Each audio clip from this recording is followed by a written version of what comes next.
All right, so this is the fourth in a series of videos on my Russian helmet collection. The first video was on these pre-war 1916 to 1938. Then the second was on these SSH-39s that ran pretty much through 41.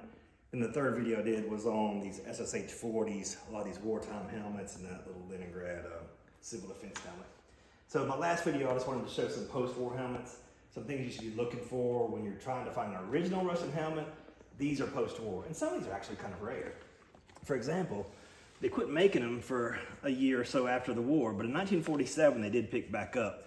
But these 47s are kind of rare. This one's a size 1, P1 47R. What you're looking at is the number one thing to look for when you're buying, trying to find a wartime Russian helmet. You do not want this stamp, this little spider stamp. It's a combination of a triangle for an L and then an M for the M and then the 3 for a Z. That's the LMZ manufacturing. But they only put this spider stamp on after the war. So if you want to buy a wartime Russian helmet, never buy one with that spider stamp. But 1947, size 1, really good shape, dark green chin strap. I think that stripe is like a lieutenant stripe, but could have been on there. It could have been put on there anytime. Next one. 1948. This one's a big size 3. I like these big ones. I have a big head. Again, that spider stamp, LMZ. 48. This one almost looks like unissued. The chin strap material is a lot different than the ones you've seen before.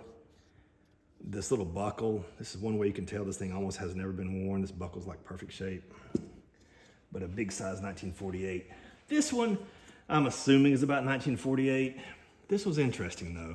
What I want you to notice is, for these SSH-40s, you'll see the 6 rivets around the outside on the bottom. Some of them, though, these post-war helmets were made out of SSH-39s, so they only have 3 rivets around the top.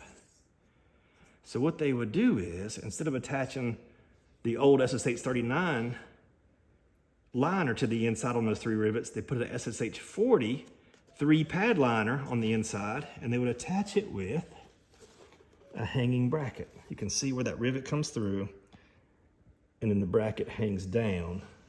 Get that on there. Yep. You can see where that bracket is. The rivet's on the top there. Oops. On the top there, and then the bracket comes down, and there's a little metal bracket back here that connects that liner. So you can. These are definitely wartime shells because they're SSH-39 shells. They were just all reissued after the war and refurbished. This is probably a fake star. I mean, I know it's a fake star because just the condition on it. This is not an original paint on this SSH-39 shell. Post-war chin strap with the metal tip on it. Here is a really good shape 1949. I just got this 49 because it's also a rare year. And this liner's a little bit different material too. You can see this brown, shiny material. It's different. And this dark green chin strap is also different. It's just a little bit of an unusual helmet. Nothing special about this one. The one thing I want you to see is that these other helmets have this spider stamp on them. When it has a spider stamp next to the P, that means this shell was made during the war, and that P stands for refurbished or whatever the word is in Russian. It's really an R in Russian. So when you see that P, you know you had an original wartime shell that was turned into a post-war shell. And no, unfortunately, the Russians were good about getting rid of the original ink stamps. So you can't take acetone and get rid of these ink stamps and find original wartime ink stamps underneath them. They just won't be there anymore. The old paint's completely gone. But anyways, that's how you know it was an originally wartime shell. 1949. This one, 1950, same thing. You've got the spider stamp. For a post-war lease manufacturer, and you've got the P showing it was refurbished after the war. Another big size, P3 1950. Very typical post-war. Oh, I'm sorry, this is not a typical one. The next one is. This one is like the other one in that it has the 3, this is originally SSH-39, has the 3 rivets on the top. And again, might be a little clearer this time to get on the inside to see the hanging bracket there that comes from the top down to that metal bar behind this pad. And so the other one, let me pick it back up again. The reason they look different on the inside, the configuration of this liner looks like a typical SSH-39. The two front ones are kind of diagonal towards the front, but the reason why on this one is because it's really hard to make out, but that bracket was pushed forward on both of these. It should hang down here, but they moved it where it hangs down over there. So they turned the whole thing. What these helmets looked like when they were made after the war was like this one. And you see the big empty hole on the front. There's a big empty space on the front of this one, and on this one there's not.